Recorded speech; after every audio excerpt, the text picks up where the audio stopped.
Friends, आज आपल्याला chicken 65 बनवायचं आहे। त्याच्यासाठी मी 1/2 किलो चिकन घेतलेलं आहे। तर ह्याच्यामध्ये अद्रक लसूण पेस्ट, थोडंसं दही, थोडीशी हळद, लाल तिखट, थोडासा मसाला। तर आपल्याला हे चांगलं कालवून घ्यायचं आहे।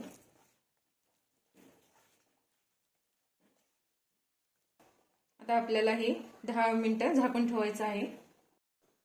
आता आपल्याला तळून घ्यायचं आहे। समजा हे तेलात घालायचं आहे।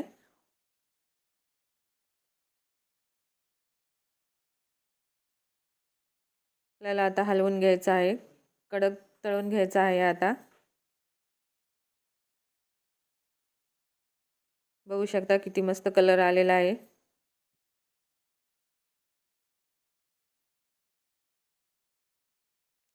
तर आपले खरपूस तळलेले आहेत। तर आपण एका प्लेटामध्ये काढून घेऊ। बघू शकता